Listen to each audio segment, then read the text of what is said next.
Logos ministry या channel मध्ये आपणा सर्वांचे हार्दिक स्वागत आहे। प्रभू येशू ख्रिस्त जो संपूर्ण जगाचा उद्धार करता त्याच्या अति पवित्र आणि सामर्थ्यवान नावाने मी एलन लुबो आपणा सर्वांना शुभेच्छा देत आहे।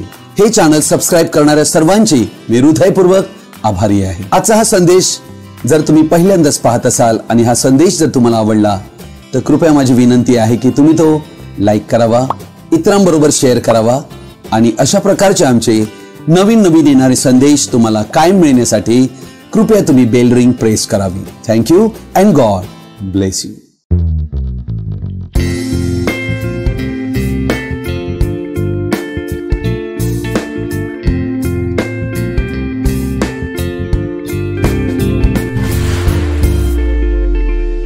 आज आपण एका महत्त्वाच्या विषयाकडे आपलं लक्ष लावणार आहोत आणि त्या विषयाला मी शीर्षक देऊ इच्छित आहे, स्वतःवर ओढवलेला शाप, सेल्फ इम्पोज कर्सेस। प्रियजनहो, आम्ही आमच्या जीवनामध्ये कैक वेळेला परिस्थिती अनुरूप आम्ही नकारात्मक शब्द बोलत असतो। आमच्या जीवनावर त्याचा किती मोठा दुष्परिणाम होतो हे आज आम्ही समजून घेणार आहोत आणि या कारणाने अनेक लोकांनी आपल्या स्वतःवर शाप ओढवून घेतलेले आहेत। आम्हाला याची समज घेणे गरजेची आहे की आम्ही आमच्या मुखावर ताबा ठेवणे गरजेचे आहे। आमच्या मुखांतून अशा प्रकारचे नकारात्मक शब्द बोलणे आम्ही सोडून देणे अतिशय गरजेचे आहे। म्हणून आजचा संदेश अतिशय महत्त्वाचा संदेश आहे आणि आपणातील सर्वांना माझी विनंती आहे की हा संदेश आपण सर्वजणांनी आवर्जून शेवटपर्यंत पाहावा ही विनंती। God bless you. मत्ती शुभवर्तमान याचा 12वा अध्याय आणि याचं वचन 36 आणि 37 मी वाचत आहे। मी तुम्हाला सांगतो की माणसे जो व्यर्थ शब्द बोलतील त्याचा हिशोब त्यांना न्यायाच्या दिवशी द्यावा लागेल, कारण तो आपल्या बोलण्यावरून निर्दोषी ठरशील आणि आपल्या बोलण्यावरून दोषी ठरशील। प्रभू परमेश्वर हे त्याचे वाचले गेलेले पवित्र वचन यावर आपला स्वर्गीय आशीर्वाद पाठवून देव आणि या वचनांद्वारे आम्हा सर्वांना आशीर्वादित करो, आमेन। अर्थात येथे वचन आम्हाला सांगत आहे, जे शब्द आम्ही स्वतः बोलतो, व्यर्थ शब्द, व्यर्थ म्हणजे ज्याचे काही कारणच नाही तरी पण आम्ही बोलतो, त्याचा काही उद्देशच नाही, त्या प्रत्येक शब्दांबद्दल आम्हाला हिशोब द्यावा लागेल देवाला। आमचं बोलणं आम्हाला निर्दोष ठरवू शकते किंवा आमचे बोलणे आम्हाला दोषी ठरवू शकते आणि वचन म्हणते की आम्ही जो व्यर्थ शब्द बोलू त्याचा हिशोब न्यायाच्या दिवशी द्यावा लागेल। प्रत्येक व्यक्तींसाठी हे वचन आहे। नीतिसूत्रे याचा 18वा अध्याय आणि याचं वचन 21 मी वाचत आहे। जिव्हेच्या हाती मृत्यू व जीवन ही आहेत, तिची आवड धरणारे तिचे फळ भोगितात। त्यानंतर नीतिसूत्रे 21 अध्याय आणि याचं 23 वचन मी आपणा पुढे वाचत आहे। जो आपले तोंड व जिव्हा सांभाळितो तो संकटापासून आपला जीव बचावितो। प्रियजनो, हे वचन काय म्हणत आहे? जिव्हेच्या हाती मरण आणि जीवन आहे। अर्थात आमची जीभ जी आहे ती काय बोलत आहे नक्की? मी जर न समजता बोलतोय तेव्हा ते मृत्यूला आमंत्रण देते। याकोबाचे पत्र 3रा अध्याय 2रं वचन आम्हाला या ठिकाणी सांगत आहे, कारण आपण सगळेच पुष्कळ चुका करीतो। आम्ही सगळेच पुष्कळ चुका करीतो आणि बोलण्यात चुकत नाही असा कोणी व्यक्ती नाही। 2 करिंथ 2रा अध्याय 11वं वचन म्हणते, अशा हेतूने की आपल्यावर सैतानाने वर्चस्व होऊ नये, त्याचे विचार आपल्याला कळत नाहीत असे नाही। अर्थात हे वचन आम्हाला दाखवित आहे की आम्ही फार सावध असलो पाहिजे, कारण सैतानाला आमच्यावर वर्चस्व मिळविण्यास काहीतरी कारण आम्ही देतो, आम्ही त्याला जागा देतो। अर्थात शत्रू सैतान हा आम्हाला भावनिक बनवितो, निराश करीतो, आम्हाला सातत्याने अपयश येते, आम्ही तुटून जातो आणि मग आम्ही नकारात्मक बोलण्यास सुरुवात करीतो, कुरकुर करू लागतो। मत्ती 27 अध्याय आणि याचं 24 वचनापासून मी वाचत आहे। यावरून आपले काहीच चालत नाही, पिलाताचे काहीच चालत नाही, उलट अधिकच गडबड होत आहे असे पाहून पिलाताने पाणी घेऊन लोक समुदायासमोर हात धुवून म्हटले, मी या मनुष्याच्या रक्ताविषयी निर्दोष आहे, तुमचे तुम्हीच पहा। सर्व लोकांनी उत्तर दिले की त्याचे रक्त, येशूचे रक्त आम्हावर व आमच्या मुलाबाळावर असो. अर्थात येशूचे रक्त हे पृथ्वीवरील इतर मनुष्याप्रमाणे नव्हते. लैंगिक रीतीने येशूचा जन्म झालेला नव्हता, म्हणून येशूमध्ये देवाचे रक्त होते. ते देवाचे रक्त होते कारण येशूचा जन्म कुमारीपासून झाला होता. कोणत्याही पुरुषाचा संपर्क न होता. 12 घराण्याची प्रजा त्यांनी आपणावर आणि आपल्या मुलाबाळांवर शाप मागितला. त्यांनी मागितलेल्या शापामुळे त्यांच्या मुलाबाळांवर म्हणजे संतानांवर ह्या गोष्टीचा शाप आला. गेल्या 2000 वर्षापासून यहुदी लोकांना कशा प्रकारे संपूर्ण जगात पांगविले गेले आणि हिटलरने संपूर्ण यहुदी जातीचा द्वेष केला. त्यांना गॅस चेंबर मध्ये कोंबून ठार मारले आणि अतिशय निगृत हत्या अनेक जणांची केली. याला कारण काय? हा शाप इस्रायल लोकांनी आपल्या मुलाबाळांवर मागितला. त्यांना माहित नव्हते ते काय बोलत होते. हीच गोष्ट घडत असते. आम्हाला ही कळत नसते आम्ही काय बोलत आहोत. आमच्या मुखांतून अयोग्य शब्द निघू नये याची काळजी घेणे फार गरजेचे असते. यहुदी इतिहासाची शोकांतिका आम्हाला आढळते व ती आजवर चालत आली आहे. किती महान धडा हा आहे की आम्ही स्वतःविषयी काहीच चुकीचे बोलता कामा नये. देवाने अब्राहमाला अद्भुत अभिवचन दिले होते. जो तुला शाप देईल तो शापित होईल आणि जो तुला आशीर्वाद देईल तो आशीर्वादित होईल. अर्थात अब्राहमाचे आणि त्याच्या संतानांचे देवाने सैतानी प्रत्येक हल्ल्यापासून रक्षण केले होते. परंतु ह्या क्षेत्रामध्ये देवाने यहुदी लोकांना सुरक्षित ठेविले नाही. अर्थात देव आम्हाला सर्वच गोष्टीत सुरक्षितता देतो, परंतु जेथे आम्ही स्वतःबद्दल वाईट बोलतोय त्याला देव जिम्मेदार नसून आम्ही स्वतः जिम्मेदार आहोत. देवामध्ये हे सामर्थ्य आहे की देव जेव्हा बोलतो तेव्हा तो निर्माण करता असल्या कारणाने संपूर्ण विश्व त्याने आपल्या शब्दाने रचिले. त्याच्या शब्दामध्ये उत्पन्न करण्याचे सामर्थ्य आहे. अगदी मनुष्य जरी पतित झाला तरी परंतु आज मनुष्याच्या शब्दामध्ये फार मोठी शक्ती आहे. म्हणूनच येथे वचन आम्हाला सांगते देवाने मनुष्यांना आपल्या स्वरूपामध्ये प्रतिमेत बनविल्या कारणाने आमच्या जिभेमध्ये देवाने जीवन आणि मरण दोन्ही ठेवलेले आहेत आणि जो मनुष्य त्याची आवड धरतो तो तिचे फळ देखील चाखेल. कारण आमचे शब्दच आमचे भवितव्य ठरवितात. अर्थात आमच्या शब्दांचा आमच्या भविष्यातील जीवनावर परिणाम होत असतो. ह्या गोष्टीकडे मी आपल्या सर्वांचे लक्ष वेधू इच्छितो. उत्पत्तीचं पुस्तक 27 अध्याय आणि याचं वचन 46 आम्ही वाचत आहोत. तेव्हा रिबका इसहाकास म्हणाली, या हेतीच्या मुलीमुळे माझा जीव मला नकोसा झाला आहे. यांच्यासारखी हेतीच्या मुलींतली या देशाच्या मुलीतली एखादी याकोबाने वरिली तर मला जगून काय लाभ. अर्थात या ठिकाणी रिबका ही सासू आहे आणि तिला 2 पुत्र आहेत, एसाव आणि याकोब. याकोबाचा विवाह व्हायचा आहे आणि एसावाने 2 पत्न्या केलेल्या आहेत. परंतु या ठिकाणी आम्ही पाहत आहोत की रिबका या सुनांना कंटाळलेली आहे.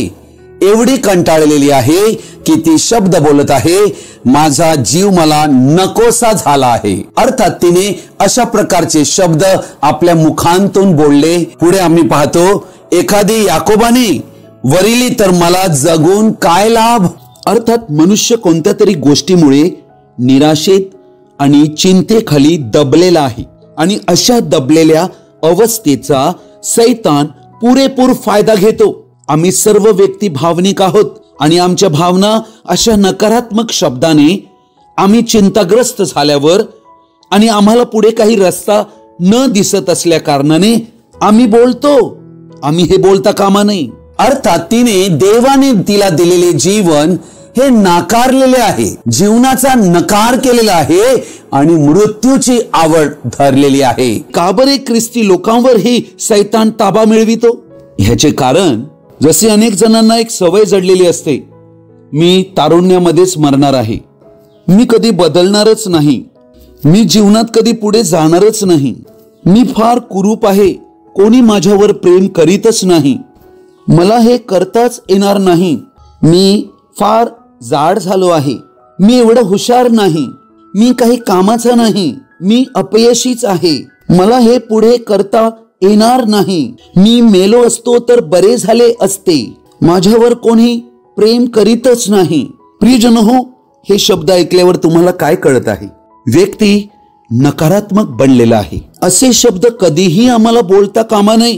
जसं त्या पक्षाला त्या झाडावर घरटे करण्यास जागा मिळाली तर ते त्या ठिकाणी आपली अंडी उबवून आपला परिवार स्थापित करीतो, अगदी तसंच नकारात्मक विचार ही मनुष्याच्या मनामध्ये घरट्याप्रमाणे वास करून राहतात.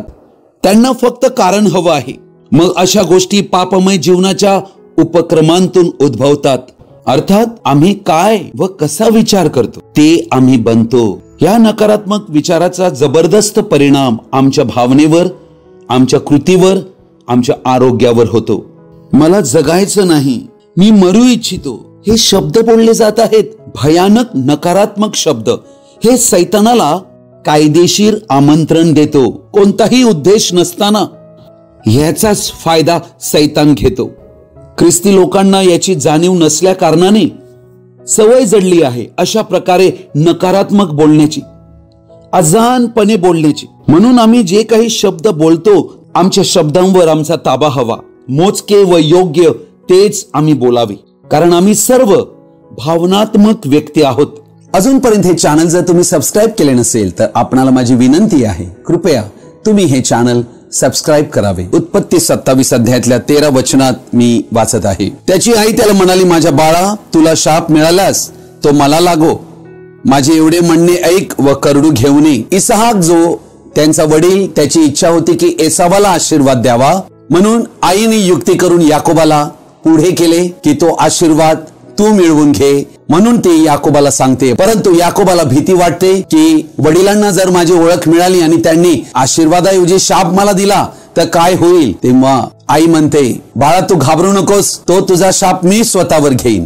अर्थात तिला माहित नव्हते ती काय बोलत होती. परंतु इथे शाप जो आहे या शब्दाचा उच्चार तिने स्वतःवर घेतला आणि ही गोष्ट तिने आपल्या जिव्हेने बोलली. प्रियजन हो, आम्हाला ही गोष्ट येथे समजणे गरजेचे आहे.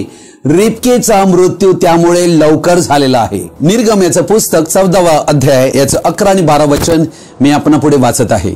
इस्रायल लोक हे मिस्र देशांतून बाहेर काढलेले आहेत आणि मोशे त्यांचा संदेष्टा ज्याला देवाने कळविले की इस्रायल लोकांना तांबड्या समुद्राजवळ घेऊन चल. फारोचे सर्व रथ, घोडे, या टापांचा आवाज आणि त्याचे सैनिक सर्व ढाल, बर्ची, तरवारी घेऊन निघाल्याचे त्यांना आवाज येत आहे. ते मोशेला म्हणाले, मिस्रात काय कबरा नव्हत्या म्हणून तू आम्हाला रानात मरायला आणले? आम्हाला तू मिस्रांतून बाहेर आणले ते काय म्हणून? आम्ही तुला मिस्रात नव्हतो का म्हणत? आम्ही आहोत ठीक आहो. आम्हाला मिस्री लोकांची गुलामगिरी करीत राहू दे. येथे रानात मरून जावे त्यापेक्षा मिस्रांच्या गुलामगिरीत राहणे परवडते. मृत्यू मागतो की मी मेला तर बरा. त्या वेळेला प्रियजन हो, मृत्यूचा आत्मा त्याच्यावर येतो, कारण सैतानाला कायदेशीर अधिकार मिळतो, कारण सैतान मरणाचा अधिकारी आहे असे वचन इब्री 2:14-15 मध्ये आम्हाला आढळते. आणि हा मरणाचा अधिकारी वाटच पाहत असतो की कोणीतरी बोलावे आणि मी तयार आहे. प्रियजन हो, मनुष्य नकारात्मक कधी बोलू लागतो? त्याच्या समोर काही आव्हानात्मक परिस्थिती येतात. कैक वेळेला क्लेशदायक भावनिक त्रासांतून मनुष्य जातो. फ्रस्ट्रेशन त्याला होते. मनामध्ये फार कडूपणा निर्माण झालेला असतो. अक्षमाशील प्रवृत्ती बाळगलेली असते. आमच्या प्रत्येक नकारात्मक भावना आणि नकारात्मक प्रवृत्ती मागे दुरात्मे असतात. याचा अर्थ ते दुरात्मे तुमच्यात आले असे नाही, तर ते तुम्हाला पकडू इच्छितात. योहान कृष्ण शुभवर्तमान 10वा अध्याय 10वं वचन म्हणते, चोर येतो तो केवळ चोरी, घात आणि नाश करावयास येतो. पहा, सैतान चोरी, घात आणि नाश या 3 कारणामुळे येतो. सैतानाचे मूळ त्रास देण्याचे आहे. या जगामध्ये तो कायम स्वभावामागे कार्य करीत असतो. आरोग्य, भावना, पैसा, नातेसंबंध इत्यादींवर दुरात्मे हल्ला चढवितात. हे सर्व नैसर्गिक नसते. त्याला कुठेतरी जागा मिळते ज्यातून तो प्रवेश करीतो आपल्या घरामध्ये.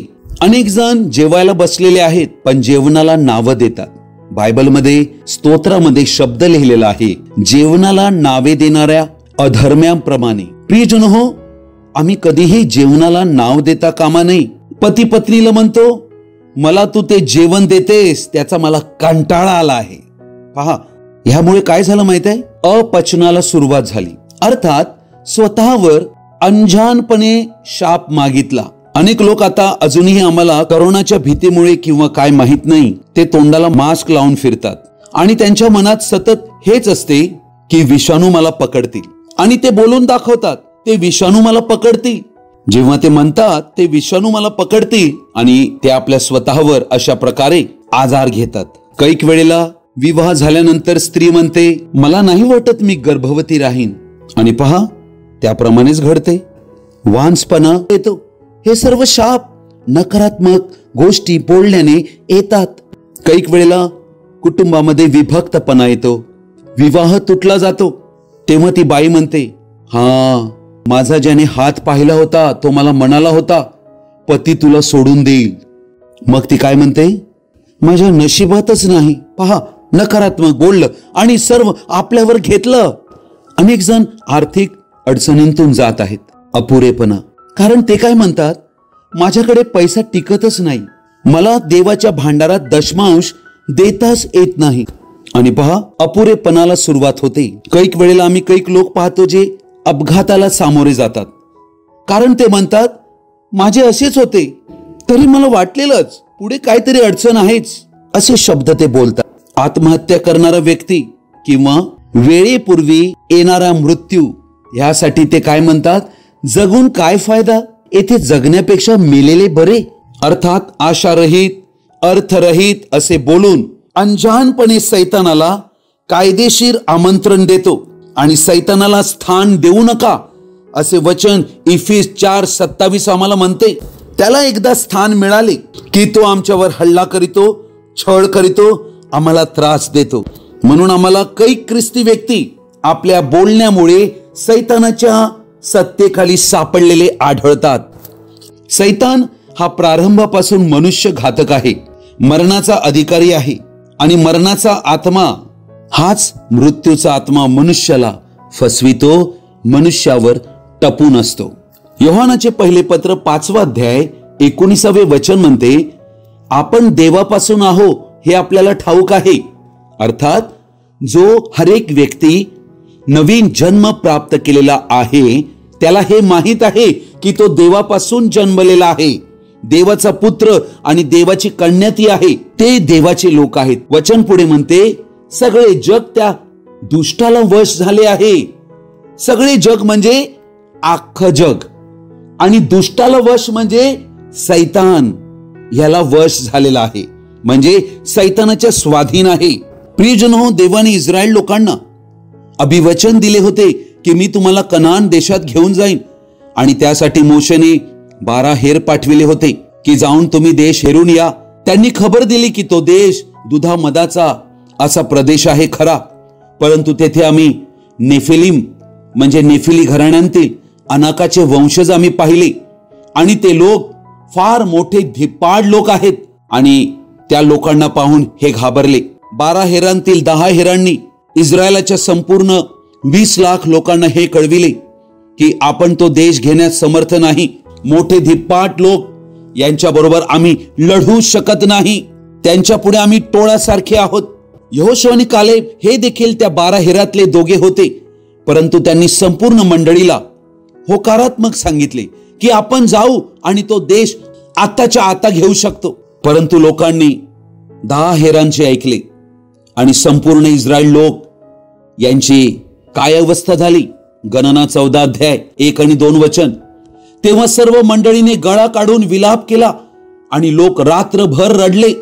पहा, देवाचरणी त्यांनी गुडघे टेकले असते, देवाचरणी आपली सर्व भावना, आपल्या सर्व निराशा, आपली चिंता देवापुढे ठेवली असती तर देवाने कार्य केले असते. पण हे त्यांचे रात्रभर रडणे हे दैवी रडणे नव्हते, हे देवाविरुद्ध होते, देवाविरुद्ध पाप होते, देवाविरुद्ध संशय होता. दुसरं वचन म्हणते, सर्व इस्रायल लोक मोशे आणि अहरोन यांच्या विरुद्ध कुरकुर करू लागले. सर्व मंडळी त्यांना म्हणाली, आम्ही मिस्र देशात मेलो असतो तर बरे झाले असते, किंवा याच रानात मेलो असतो तरी बरे झाले असते. काय झालं? त्यांनी आपल्या स्वतःवर मृत्यू मागितला. परिस्थितीला अनुसरून जेव्हा दबतो, आमच्यात वचन नसते, तेव्हा आम्ही भावनेद्वारे नकारात्मक विचार आमच्या मुखांतून प्रकट करीतो. हे नकारात्मक बोलणे म्हणजे देवाविरुद्ध प्रत्यक्ष कुरकुर आहे. प्रियजन हो, तुम्ही पुढे वाचाल तर तुम्हाला कळेल, देव आपल्या लोकांना कधी टाकत नाही. त्याने जे अभिवचन दिले, आश्वासन दिले, त्याला तो पूर्ण करतोच. परंतु मनुष्य डळमळतो, मनुष्य परिस्थिती पाहून नकारात्मक बोलू लागतो. तेच आम्ही बोलणं थांबविले पाहिजे.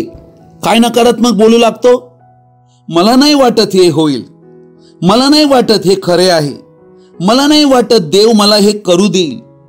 अर्थात सर्व मूर्खपणाचे बोलणे, अविश्वासाचे बोलणे, असे शब्द बोलू लागतात. तेव्हा शत्रू सैतानाच्या हाती माणूस सापडतो. मनुष्याला हे कळत नाही की सैतानाच्या या युक्त्या आहेत, आणि मग सैतान मनुष्यांचा पुरेपूर फायदा घेतो. अनेक लोक आज या मृत्यूच्या आत्म्याखाली लादलेले आहेत, कारण त्यांनी त्या आत्म्याला आमंत्रित केले. स्वतःवर त्यांनी शाप आणलेला आहे. बलाम संदेश आम्हाला एक आढळतो गणनाचं पुस्तक 22 अध्यायामध्ये. हा शाप देण्यामध्ये माहीर आणि प्रसिद्ध व्यक्ती होता. म्हणून बालाक राजाने त्याला बोलावले की हे इस्रायल लोक जे दिसत आहेत यांना तू शाप दे. परंतु देवाने बलामाला हे कळविले की हे आशीर्वादित लोक आहेत, यांना तू शाप देऊ शकत नाही. आणि तरीही बालाकाने बलामाला पैसे देण्याबद्दल कळविले. त्या पैशाच्या लोभापायी बलामाने देवाचे आशीर्वादित इस्रायल यांना शाप देण्याचा प्रयत्न केला. परंतु देवाने शापाचा आशीर्वाद केला. तो शाप त्याला बोलूच दिला नाही. इफिस्करस पत्र 4 अध्याय 26 वचन म्हणते, तुम्ही रागवा परंतु पाप करू नका.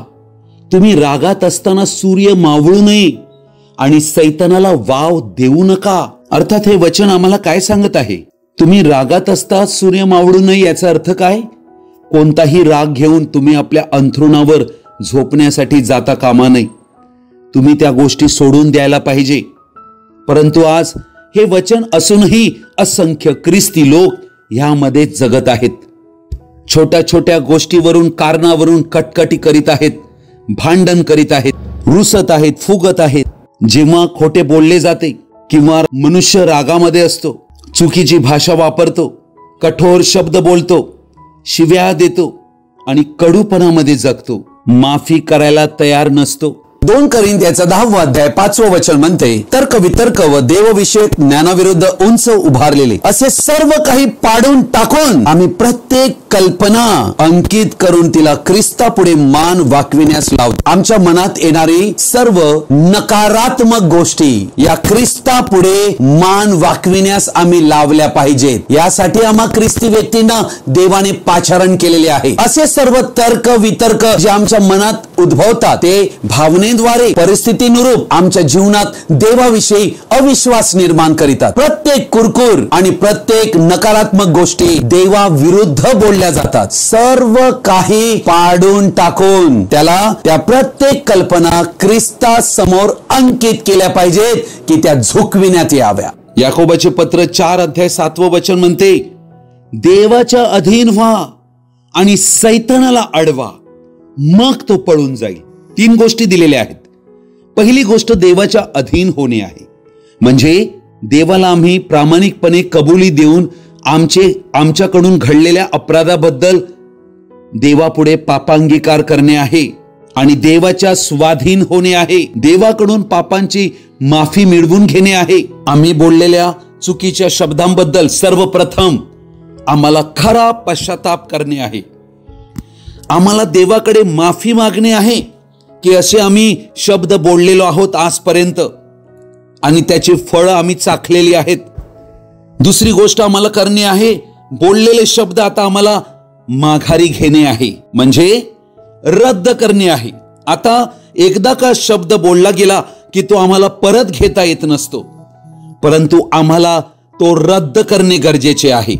जसे येशूने पेत्राच्या बाबतीत केले. पेत्राकडून 3 वेळा कबुली करून घेतली की पेत्र माझ्यावर प्रेम करीत आहे. योहान 21 अध्याय 15 ते 17 वचनात आम्ही वाचतो, त्यांची न्याहारी झाल्यावर येशूने सिमोन पेत्राला म्हटले, योहानाच्या पुत्रा सिमोना, यांच्यापेक्षा तू माझ्यावर अधिक प्रीती करीतोस काय? तो त्याला म्हणाला, होय प्रभू, आपणावर मी प्रेम करीतो हे आपणाला ठाऊक आहे. त्याने त्याला म्हटले, माझी कोकरे चार. पुन्हा दुसऱ्यांदा तो त्याला म्हणाला, योहानाच्या पुत्रा सिमोना, माझ्यावर प्रीती करीतोस काय? तो त्याला म्हणाला, होय प्रभू, मी आपणावर प्रीती करीतो हे आपणाला ठाऊक आहे. त्याने त्याला म्हटले, माझी मेंढरे पाळ. तिसऱ्यांदा तो त्याला म्हणाला, योहानाच्या पुत्रा सिमोना, माझ्यावर प्रेम करीतोस काय? माझ्यावर प्रेम करीतोस काय असे तिसऱ्यांदा त्याला म्हटले. म्हणून पेत्र दुःखी होऊन त्याला म्हणाला, प्रभू, आपणाला सर्व ठाऊक आहे, मी आपणावर प्रेम करीतो हे आपण ओळखले आहे. येशूने त्याला म्हटले, माझी मेंढरे चार. प्रियजन हो, आम्ही ही गोष्ट आठवतो की पेत्राने प्रभू येशू ख्रिस्ताला मी ओळखतो या गोष्टीविषयी 3 वेळा नकार केला होता, शापोच्चार करून. आणि त्यांनी येशूला मी ओळखतच नाही असे आपल्या मुखाने कबुली दिली होती.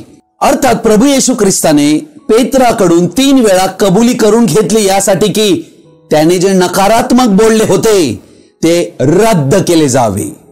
प्रियजन हो, आम्ही आमच्या जीवनात भूतकाळामध्ये असे काहीही नकारात्मक बोललेले आहे ज्याचा परिणाम आमच्या शब्दामुळे आमच्या जीवनावर होत आहे, आणि तो रद्द केला जावा. ही ती वेळ आहे की आम्ही तो रद्द करावा. देवाचे वचन होकारात्मक बोलून आम्ही ती गोष्ट रद्द करावी. दावीद म्हणतो, स्तोत्र 118 अध्याय 17व वचन, मी मरणार नाही तर जगेन. हीच गोष्ट आज आम्हाला बोलायची आहे. हा संदेश ऐकत असताना प्रियजन हो, माझ्या मागे या गोष्टीची कबुली द्या.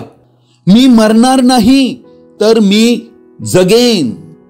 मी मरणार नाही तर मी जगेन. मी मरणार नाही तर मी जगेन. आम्ही आमच्या बोलण्याने आमची जी नियती आहे ती बदलू शकतो. अर्थात आमची डेस्टिनी आमच्या जिभेवरती अवलंबून आहे, म्हणून आम्हाला सांभाळणे गरजेचे आहे. तिसरी गोष्ट आम्हाला करणे आहे, आमची मनोवृत्ती म्हणजे आमचा माइंडसेट आम्हाला बदलून योग्य प्रकारे आम्हाला जीवनामध्ये आपल्या मुखाने योग्य शब्दांची होकारात्मक प्रतिक्रिया देणे आहे. आम्हाला कबुली द्यायची आहे. प्रियजन हो, माझ्या मागे या गोष्टीची कबुली द्या. मी आरोग्याने परिपूर्ण आहे देवाच्या जीवनामुळे, कारण त्याचे जीवन माझ्यात राहते. मी देवाच्या उदंड जीवनाने भरलेलो आहे. मी माझ्या आयुष्याचे सर्व दिवस पूर्णपणे जगणार आहे. मी यशस्वी होणारच, कारण देव माझ्या बरोबर आहे.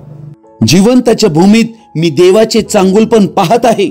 देवाचे आशीर्वाद माझ्यावर आलेले आहेत. ह्याबद्दल मी देवाला कोटी कोटी धन्यवाद देत आहे. ही गोष्ट काही एवढी साधी नाही जसे मी बोलत आहे. ह्या गोष्टींची आम्हाला सवय लावावी लागते. अर्थात होकारात्मक मनोवृत्ती बनण्यासाठी आम्हाला काही गोष्टी लिहाव्या लागतात. त्या दररोज आमच्या मुखात कबुलीद्वारे, होकारात्मक कबुलीद्वारे जेव्हा आम्ही सातत्याने बोलत जातो तेव्हा नकारात्मक बोलणे हे संपूर्णतः निघून जाते आणि आमच्या मुखावर होकारात्मक शब्द येतात आणि आम्ही प्रत्येक परिस्थितीला अनुरूप प्रतिक्रिया देऊ लागतो. विश्वासाद्वारे देव माझ्याविषयी काय म्हणतोय ह्या वचनात ते मला स्वीकारायचे आहे. म्हणून आम्हाला दररोज प्रत्येक दिवशी देवाचे पवित्र वचन बायबल वाचणे आहे. त्याचे मनन चिंतन करणे आहे, म्हणजे अभ्यास करणे आहे. त्या प्रत्येक शब्दांमध्ये आम्ही सखोलपणे विचार करणे आहे. देवाकडे सहाय्य मागणे आहे की या वचनांद्वारे मला प्रकाश दे, सत्याचा उलगडा दे, दैवी प्रगटीकरण दे. आणि ती वचने आम्हाला आमच्या स्मरणामध्ये ठेवायची आहेत, आमच्या मुखावर आम्हाला आणायची आहेत आणि आम्हाला त्याबद्दल बोलायचे आहे. आमच्या जीवनात ती वचने लागू करायची आहेत आणि त्या वचनाप्रमाणे आम्हाला आज्ञा पालन करायचे आहे. यशाचं पुस्तक 26 अध्याय 3 वचन म्हणते, त्याचे मन तुझ्या ठायी स्थिर झाले आहे, त्यास तू पूर्ण शांती देतोस, कारण त्याचा भाव तुझवर असतो. प्रियजन हो, मनुष्य अशा प्रकारचे नकारात्मक तेव्हा बोलतो ज्याचे मन देवावर स्थिर झालेले असते. तो पूर्ण शांतीत राहतो. त्याला कोणत्याही प्रकारचे नकारात्मक शब्द बोलण्याची उतावळी होत नसते. आम्ही प्रभू येशू ख्रिस्ताचे प्रतिनिधित्व करीत आहोत आणि राजदूत असल्याने त्या राज्याच्या अधिकाराला आम्ही दर्शवितो, कारण आमच्याकडे त्याचे नाव, त्याचा शब्द, त्याचा अधिकार आणि त्याचा आत्मा आणि त्याची शस्त्र सामुग्री आहे. येऊया आपण आपलं घर स्वच्छ करूया, देवापुढे सादर होऊया, कबुली देऊया. सैतानाला सांगा, हे घर सोडून चालता हो. आपल्या मनांतून, आपल्या भावनेतून त्याला हाकलून लावा. प्रभू येशूच्या नावाने देवाला पूर्णतः शरण या, कारण वचन म्हणते, पुत्र जर तुम्हाला बंधमुक्त करील तर तुम्ही खरेखुरे बंधमुक्त केलेले व्हाल. प्रत्येक दार त्याच्यासाठी बंद केले गेले पाहिजे. प्रभू आपणा सर्वांना त्याची महान कृपा, सामर्थ्य आणि अनुग्रह देव. आमेन. आजचा हा संदेश आपण सर्वजणांनी ध्यानपूर्वक आणि शेवटपर्यंत पाहिल्याबद्दल आपणा सर्वांचा मी हृदयपूर्वक आभारी आहे. हा संदेश ऐकल्यानंतर नक्की तुम्हाला काय कळले, कृपया तुम्ही कमेंट्स बॉक्स मध्ये कळवू शकता किंवा माझ्याशी व्यक्तिगत संपर्क साधू शकता. Thank you and God bless you.